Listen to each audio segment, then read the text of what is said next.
പാപമില്ലാത്തവനായ നമ്മുടെ കർത്താവ് പാപികളായ നമുക്ക് വേണ്ടി മനസ്സോടെ മരണം അനുഭവിക്കുവാൻ ഒരുങ്ങിയപ്പോൾ ലോകത്തിന്റെ ജീവനും രക്ഷയ്ക്കും വേണ്ടി താൻ ഏൽപ്പിക്കപ്പെട്ട ആ രാത്രിയിൽ പരിശുദ്ധവും കളങ്കരഹിതവും നിർമ്മലവുമായ തൃക്കരങ്ങളിൽ അപ്പം എടുത്ത് പിതാവാം ദൈവമേ അങ്ങേ കാണിച്ച് സ്തോത്രം ചെയ്തു.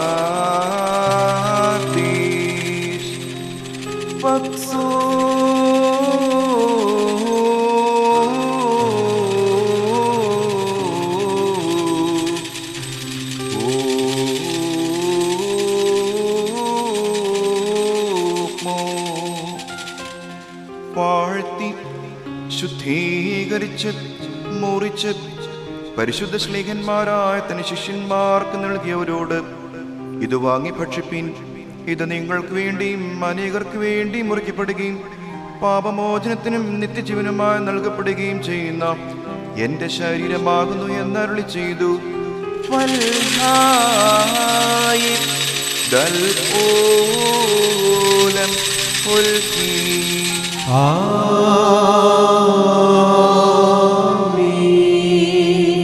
അപ്രകാരം തന്നെ അത്താഴം കഴിഞ്ഞ ശേഷം വീഞ്ഞും വെള്ളവും മിതമായി ചേർത്ത് കലർത്തിയ കാസായും എടുത്ത് സ്തോത്രം ചെയ്തു.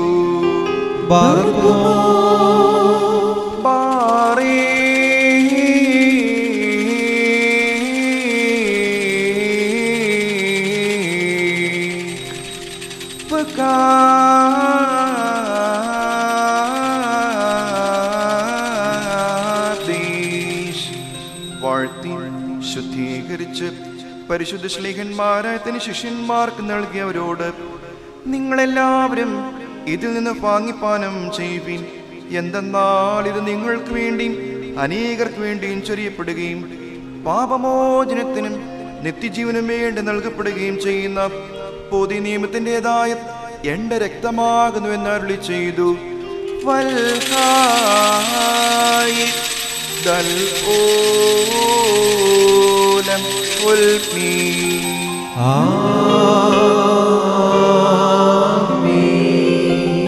ഈ രഹസ്യങ്ങൾ നിങ്ങൾ സംബന്ധിക്കുമ്പോൾ ഞാൻ വരുന്നത് വരെ എന്റെ മരണത്തെയും പുനരുത്ഥാനത്തെയും നിങ്ങൾ അനുസ്മരിച്ചുകൊണ്ട് എന്റെ ഓർമ്മയ്ക്ക് വേണ്ടി പ്രകാരം ചെയ്യുവീൻ എന്നരുളി ചെയ്തു.